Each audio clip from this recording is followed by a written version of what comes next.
Happy Saturday. It's September 28th, 2024, and you are listening to Morning Meeting. I'm Ashley Baker in London. And I'm Michael Haney in New York City. And we are two of your airmail editors who are here to make sense of the world and interpret and discuss the news. It's been an especially criminal week in the news.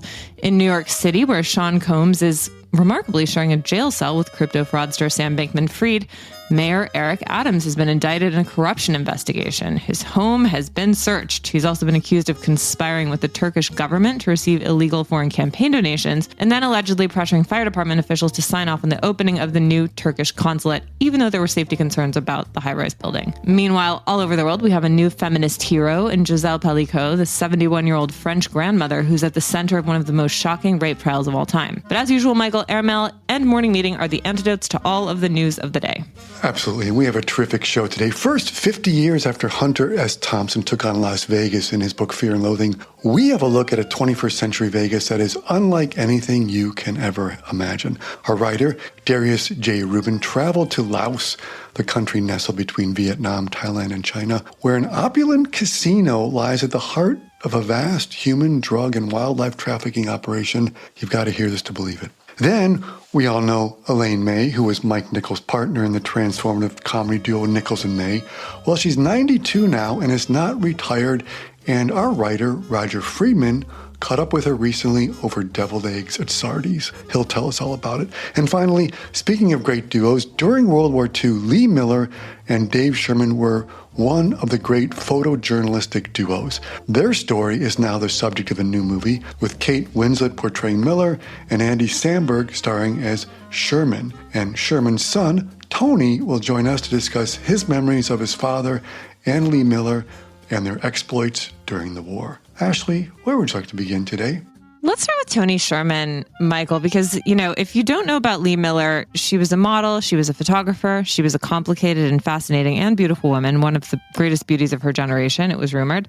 But this is just a fascinating story, especially on the heels of this new film about her life and times starring Kate Winslet as Miller. Tony Sherman is a writer and a journalist based in New York. Welcome, Tony. We have an incredible story this week from you, Tony, and it concerns a film that everyone is talking about right now, which is Lee, the new Kate Winslet film, in which she stars as Lee Miller, the model and photographer. And this is a story that is incredibly close to you because of your father. Tell us a little bit about the relationship that your father had with Lee Miller. My father was a member of the great Life magazine photography staff. He was also the only staff member of Life magazine ever to go from photographer to editor.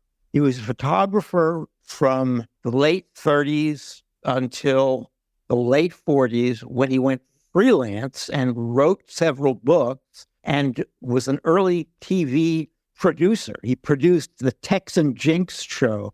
Jinx Falkenberg was a famous at the time actress, and Tex McCrary was a high-ranking officer in the Army, and I know almost nothing about him, but my father was the only Life staff member to be on the first issue of the weekly in 1936 and the last issue when the great Life, i.e. the weekly, folded.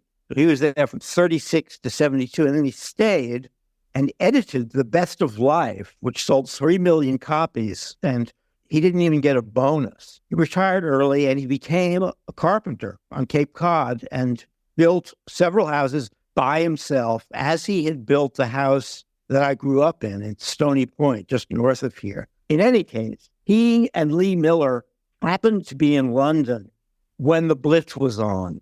The U.S. wasn't in the war yet. One thing that you need to understand, my father was and I'm really not just saying that this as his son, he was an absolutely unduplicatable character. He was a minor genius who could do anything. At this point, he was the spark plug. He was the youngest and liveliest member of the photographic corps. He wrote a lot of letters home, all of which I have, most of which are to his brother, Bill, whom he calls Will, with whom he was very close. And on February 16th, 1942, Dave Sherman, a Life photographer stationed in London, wrote his older brother, Bill, back in Westchester. Dear Will, Hell's a Poppin' is sure a swell movie. And I'm seeing it right now with Lael and Steve and Lee Miller, who was a dame who will soon live with us in our flat. They became friends, and Lee, who was already a photographer, she had trained with Man Ray, the great surrealist photographer and painter, when she, during a sojourn in Paris in her early 20s, in the late 20s, she was known, I don't know in what circles, as the most beautiful woman in the world. She was a cover girl, quote unquote, for Vogue and other publications. I only met Lee once, much later in her life, when she was 60, so I can't speak with much first-person authority. But she was a very headstrong, aggressive individual, not at all averse to self-promotion. But when she wanted to do something, she did it. And she decided that she wanted to photograph the war. Since she was there, Dave Sherman, whom she happened to have met, I don't know when their romantic relationship began, but it lasted throughout the war and ended when my father met my mother in 1947. He taught her how to become a photojournalist, and they became a working team. So, Tony, let's talk about, they link up as the war gets underway, as the U.S. enters the war, and, they kind of go through the European theater together, right behind the front lines, as the Allies are advancing through Paris and towards Germany. They're there. As you detail, they were one of the first photographers into Dachau, the concentration camp, and then they go on to Munich and Hitler's apartment. It's an incredible path of reporting, and they really were the first to document so many of the horrors perpetuated by the Nazis. Yeah, Dachau was right outside of Munich. So after they had had their pleasant episode at Dachau, where, as I say in the story, my father, who was Jewish, was unable to work, and Lee, who had nerves of steel, forced herself to take pictures, as Winslet does in the movie. And then they drove down to Munich, where Hitler's had a pied-à-terre. He had left. In fact, by the time they got there, he had, as a Life magazine correspondent said in a telegram, Hitler suicided cyanide-wise, and had just done so that morning. So he was gone with Ava, and he had left his Munich flat. In fact, had left it open.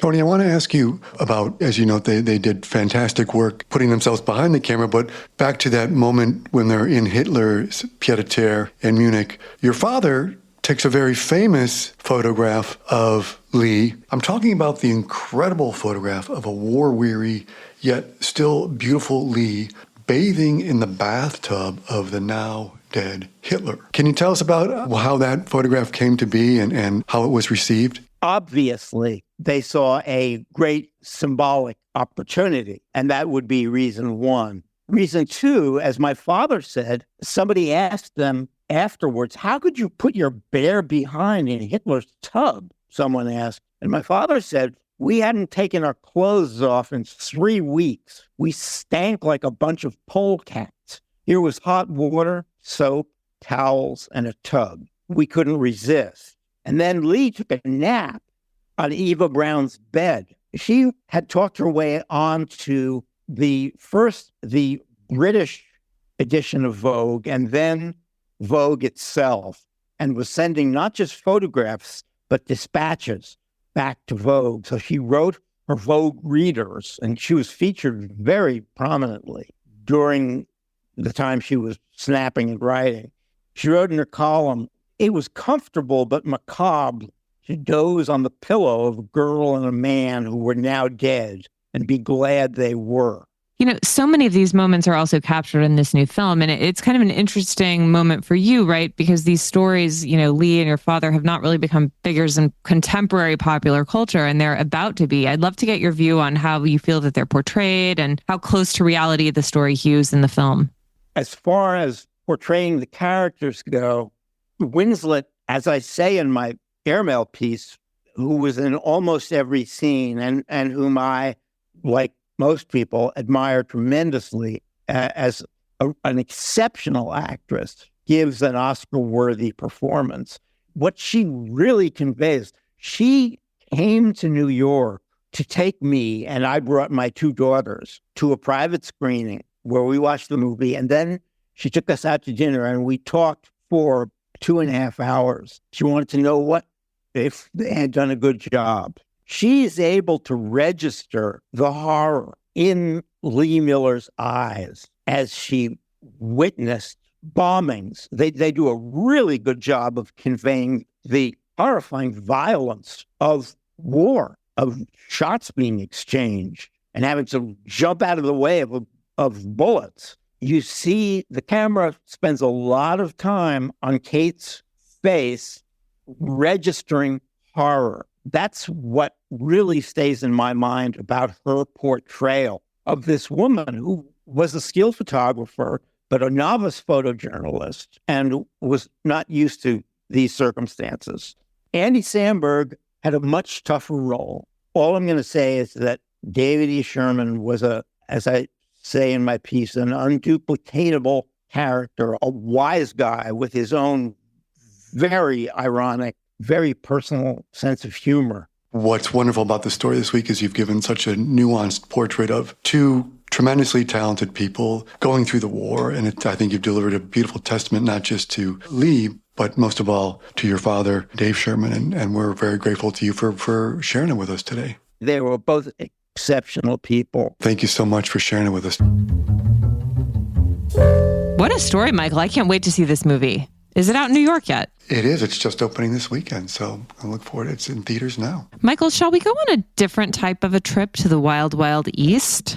Yeah, this is a bizarre story, as I noted in the intro. It's about a special economic zone carved out of Laos. Basically, it's the largest self-governing enclave outside of any country's legal jurisdiction. It's something out of 21st century Blade Runner, just as where there's crime, prostitution, human trafficking, and gambling. And our writer, Darius J. Rubin, went there and survived and is going to tell us all about it. Darius is a New York City-based filmmaker. So let's welcome Darius. Hi, thank you for having me. So in your view from here this week, you take us into one of the least trafficked corners of the world, at least for, I would say, probably, right, Michael, the airmail audience. So tell us a little bit about how you ended up in the country of Laos, in the Bokeo province, in one of the strangest Las Vegas-type cities we've ever read about. Yeah, it was the end of a 3-week trip that began in Bangkok and ended up effectively in the special economic zone. This was a trip that me and two friends of mine embarked on with no set plan. So I guess we just decided to follow these leads that we encountered. One of the people that we knew we were going to meet with were these guys who live up in the north of Thailand and do these kind of camping adventures, and are very, very cool dudes, and took us under their wing. And we did a night, for example, where we went into Myanmar and camped in this buffalo farmer's patch in the top of these mountains. And basically there, before we said we were leaving the region, we were told you had to go check out the special economic zone. And they described it as something that one couldn't even imagine being in this area with the kind of marble opulence. And so I guess me and my two friends were intrigued and had to see it for ourselves. So that's how we decided to go there. Tell us a little bit about how this was created. It's a special economic zone carved out, and it basically reports to no one. It's basically created by a billionaire, it seems, and it has subject to no international laws, right? I mean, tell us how this happened, who's behind it, and why it's become this sort of international drugs den now. Well, how it happened was there was a Chinese businessman, call him a businessman, called Zhao Wei, and he built his kind of empire and success in Macau, and then decided to leave Macau because it was getting too crowded. The market was getting too crowded, and potentially the kind of open and free trade qualities of Macau that had appealed to Zhao were starting to get diminished by the fact that it was becoming a very popular city, and a lot of people were crowding the market. So he moved his business from there to the special economic zone.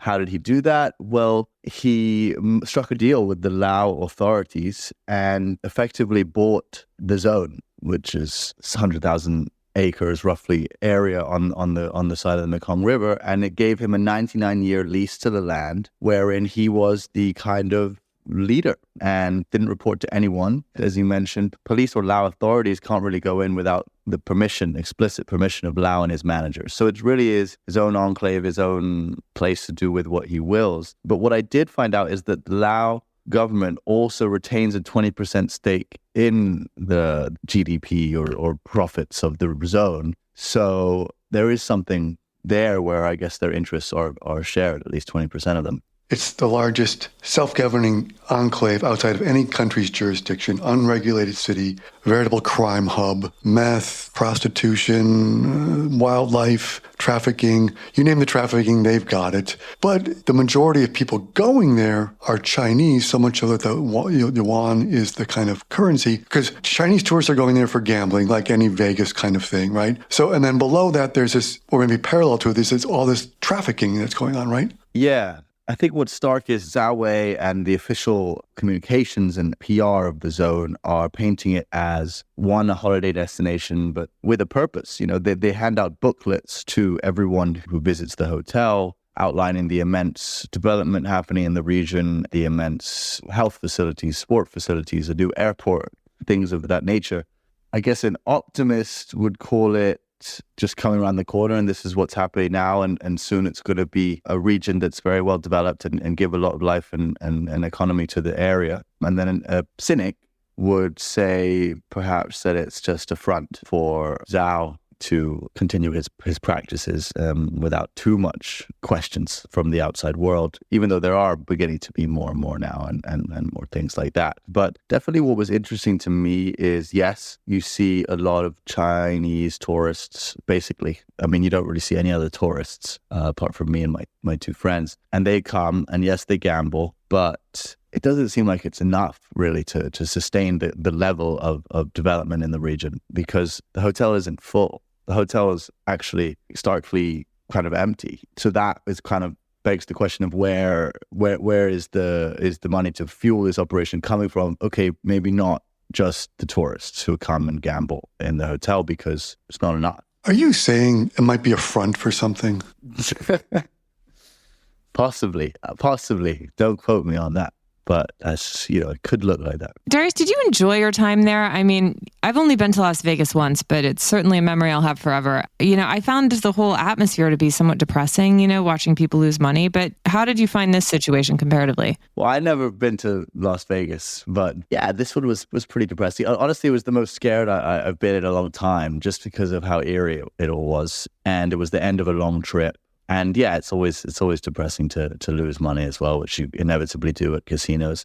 But luckily not too much in my case. But yeah, you hear people kind of up and down of human emotion for kind of a really transitory cause, like people shrieking with delight on winning, and then having to be asked to leave when they shriek about losing. And yeah, it's not really the best of human nature on display. But, I guess we all have a little bit of that inside of us. Well, thank you so much for taking us inside this bizarre universe we would never have visited on our own.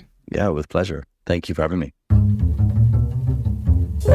Well, Michael, file that one under places I'm glad I learned about, and yet I still never want to go. Yeah, I mean, you and I are not fans of Vegas. I can easily say where we would never be booking a ticket here. Well, Michael, one thing's for sure. It turns out in New York City, you don't have to go all that far to get quite a show, which is what Roger Friedman experienced this week when he interviewed Elaine May at Sardi's. Yeah, this is one where I wish I could have been a fly on the wall, but we've got something better, and that's Roger telling us what it was like to sit down with the 92-year-old theater and film legend. Welcome, Roger. Thank you. So, Roger, you recently found yourself at Sardi's with Elaine May, who, as we know, does not do many interviews. So what brought you two together? Well, her producer of 50 years, 60 years really, is Julian Schlossberg, who's a great Broadway and film producer. And he's now in his 80s. She's in her 90s. And he's written 2 memoirs in the last year that are full of great anecdotes. And she wrote introductions for each of the books, which is very unusual. And then for the second book, he said to her, will you come to Sardi's and do a little press conference with me so I can launch the book? And he said, you'll interview me for this press conference. They did come. She brought her daughter, Jeannie Berlin, who's the great actress, been in tons of things. But, she and Jeannie made a movie back in 1972 called The Heartbreak Kid that she directed, and Neil Simon wrote the screenplay. Eddie Albert and Charles Grodin and Sybil Shepherd were the stars of it. It's one of the great movies of all time, one of my favorites. And I said to them when I got to the press conference, I said to Jeannie and Elaine, I know them a little bit, and I said, we're never in the same place together. When this press conference is over, can we sit down and talk about The Heartbreak Kid? Their friend Renee Taylor was there also. You may know her as the mother of the nanny from TV and also from many movies and plays with her husband, Joe Bologna. She's 93. So she's 93 and Elaine is 92. I guess Jeannie said she was 74. So I got to be the youngest person by far. Elaine said, well, I don't do interviews. And Renee said in her nasal voice from the Bronx, I'm hungry, so we have to sit somewhere and eat. So I said, well, Sardi's is giving us a free table right here. Let's sit down and we can all talk. And so we did the interview. I mean, she's comedy legend, Hollywood legend as well, Roger. But how did you find her at 92? I mean, did she still have that same vigor that she's known for? She's terrific. She's totally with it. So is Renee. So is Jeannie. And thank God, so is I. Elaine is a lot of fun. She has a great figure still. She has, bangs, and she thinks that she's, still a hot girl from the 60s. Which was really fun. And she's brilliant. That's the thing. She and Mike Nichols together were brilliant. They were huge stars. They had their own show on Broadway in 1960 that was like the equivalent of something that John Mulaney or Jerry Seinfeld would do now. That's the level of fervor there was for it. And it launched each of them separately as well as being a team. It launched each of them as directors and writers. And Elaine became not only a director and writer of her own films, but she also became a script doctor, uncredited, on Warren Beatty's films like Heaven Can Wait and on Reds. She would come in and she's such a good writer that she could doctor any film. Later on, Carrie Fisher became that kind of person where she didn't take credit, but she was constantly doctoring scripts for people on very successful movies. As you know, a fantastic career, but why has she not sort of like spoken more in public and why she seems so sort of reticent to give interviews? A couple of people have written books about her lately. She has not participated in them. Jeannie said while we were having lunch that there had been a couple of interviews years ago. They were totally misquoted. It was all wrong. And at that point, they said, we don't need to do this. What's the purpose of it? Let the actors speak for the movies, and their work will speak for themselves. It's one reason I'm excited to have the story in this week's issue because, you realize, I said 92, but for many people who've never seen her work with Nichols, those improv sessions and the routines, but also, as you said, Heartbreak Kid and those films, which definitely... A New Leaf is such a great movie, and The Out-of-Towners is great. And even parts of Ishtar, which got really maligned when it came out, has hilarious moments in it. It was just had too much money. It's like that Ishtar was a matter of a movie that had too big a budget and nobody would say no to her. So they were building sand dunes in a desert that were unnecessary. But if you look at Warren Beatty and Dustin Hoffman in that movie, they're hysterical. No, I agree. Some years ago I interviewed Hoffman and he made the point that it's a very good movie. And when you do watch it, you do see great performances. And he said, really, it had a target on its back from before it even came out. And so people just sort of took it they came in with that perception. But it is, I think, one of those that definitely needs to be revisited. Oh, definitely. And, Elaine's done a lot of things since then. And just recently, in the last few years, she won a Tony Award for her performance in the Waverly Gallery on Broadway. So that was 4 years ago. She was 89, and it was a magnificent performance. She's never lost it. She's always had it. She also was in a Woody Allen movie called Small Time Crooks, which is worth checking out if you've ever seen it. That might be the one Woody Allen movie I haven't seen, Roger. Tracy Ullman's in it, too. It's very funny. Oh, you should really see it. I always say with Woody Allen, who I'm a big fan of, he has 50 movies, and some of them I call them novels and some are short stories. And Small Time Crooks is more of a short story, as opposed to like Hannah and Her Sisters or Vicky Cristina Barcelona. And Woody and Elaine have participated. Julian Schlossberg produced a number of theater productions with them where they each contribute a one-act play. I think there was one time David Mamet had a play in it. Elaine and Woody are very connected. I mean, as you said, yeah, and as you get a sense in your sit down with her, very vibrant, very vital, Does she have anything on the horizon that we can be looking for? Well, she has a couple of things. First of all, her boyfriend, just a few years ago until he passed away, was the famous director Stanley Donen, who did Singing in the Rain and was so well known for so many films. She wrote a script that she hoped he would direct, but he was too old and it was impossible to do. But now that she's looked at the script, she realizes that it's a very good script. She described it to me. I'm not supposed to describe it myself, but she's thinking now that someone will do it. And there are a couple of other projects on the horizon. Jeannie Berlin, her daughter, has written a script with a friend of theirs named Mark Hampton. They think they're going to do that. And Dakota Johnson is interested in doing something with her. So, the offers are still coming in. The ideas are still coming every day. Which is really something to be, 92 years old and still at 67, I'd like to lie down most of the day. Yeah, life goals and life models for sure. Well, A good lesson to us all and a reminder to keep working, right, Roger? you just have to keep working and, have a lot of confidence. She and Renee Taylor have a funny exchange in my story because they met 60 years ago and Elaine was directing and writing a play and off Broadway, and Renee was in it, and she fired Renee in the play because Renee just one day didn't show up because she was on a date with Joe Bologna. They're still laughing about it now, but here, not 60 years later, they want to make a movie together. Well, Roger, what a story. Thank you so much for sharing it with us. And Michael, I think I can speak for both of us when I say that we are envious that you got to hang out with Elaine May at Sardi's. Thank you. I was shocked. The whole time I was interviewing them, there were people sort of behind, like 10 feet behind us, whispering, saying, I can't believe this is happening. So I couldn't either. Well, thank you again, Roger, and we'll see you again soon. There's only one place to discover a global snapshot of the current cultural scene. Airmail's Arts Intel Report. Our international research tool for what to do and where and when to do it is user-friendly, continuously updated, and meticulously curated. Arts Intel is handy at home, on the road, and when you're planning your next trip. It also includes indispensable lists of restaurants and hotels in key cities around the world, recommended by our well-traveled experts. Explore Arts Intel at airmail.news/arts-intel, and be sure to sign up for our Week in Culture newsletter, which is published every Wednesday afternoon at airmail.news/WIC. I'm Chris Garrett, an Airmail Deputy Editor, and I never leave home without it. Bon voyage. Michael, I know you have something you can recommend to us. I have a couple of quick hits. First, if you're into slow horses on Apple TV and you've already binged season 4 and need another fix of Joes on the run, take a look at season 2 of The Old Man. You get Jeff Bridges and the always great John Lithgow as two CIA operatives having to reconcile what they did for the U.S. 40 years ago. It's good stuff. It's streaming on FX.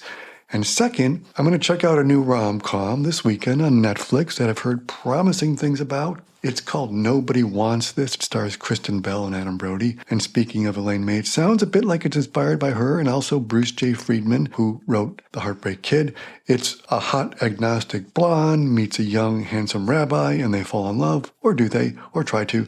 Like I say, I haven't seen it yet, but feel free to check it out with me, and I'll report back next week. It's on Netflix. And you, my dear, what do you have? Okay, Michael, like many of our compatriots and many of our colleagues at Airmail, I also picked up the new Sally Rooney book, Intermezzo, on Tuesday, which is when it came out. We were talking about this on a call recently. I've read all of her books. I've seen the TV adaptations. I don't completely remember what they were about, and I don't really recall who the characters were. But that being said, I was going to give this a try. I understand that Sally Rooney is a phenom. I love that she can move merchandise, and I love that she gets people excited about reading. But I have to say, I don't know, Michael, I'm missing something on the books. Someone explain it to me. I've been trying to get through Intermezzo. I find it a little difficult to read.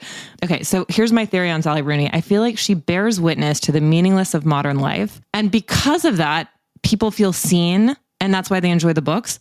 But it still, to me, there's a certain meaninglessness element of it. Perhaps that's what it's all about, and maybe I'm missing the deeper meaning behind the meaninglessness. I don't know. But anyway, I can't seem to get through it, but I'm going to keep trying, Michael, and I'm going to try to understand. What I do love, though, is this new TV show on Apple TV Plus called La Maison. So it's Succession, basically, but a French fashion conglomerate version of it. So it focuses on this house called Les Deux, and the designer / member of the Ledoux family who's at the helm of it has a, as they call in the show, a John Galliano moment where he makes some racist comments and is captured on television or is captured on social media and goes viral, ends up losing his job. That's the first episode. That's the pilot. And then it goes on from there. And look, is it The Crown, it is not. Is it slightly trashy? Absolutely. But it's really well done and very fun. Great acting. Just a little bit campy, but that's why we like it. So I've only watched the first 2 episodes. A new one comes out on Friday, every Friday, but it's called La Maison on Apple TV+. So we thank you all so much for joining us. We wish you a marvelous weekend. Michael, will you please read us out?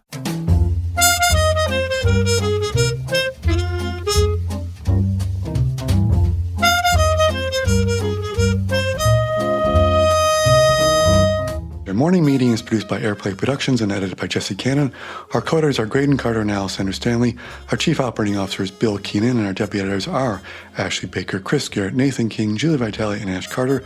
Our CMO is Emily Davis, and our music supervisor is Randall Poster. The theme music is The Cute Monster by the Buddy Collette Quintet. A new edition of Airmail is published every Saturday, so please subscribe and enjoy all of our stories on airmail.news, which we update every day. You can also find us on Twitter and Instagram at Airmail Weekly. We will be back here next Saturday with another edition of Morning Meeting. But in the meantime, be sure to subscribe at Spotify or Apple Music. Most of all, thanks for joining us.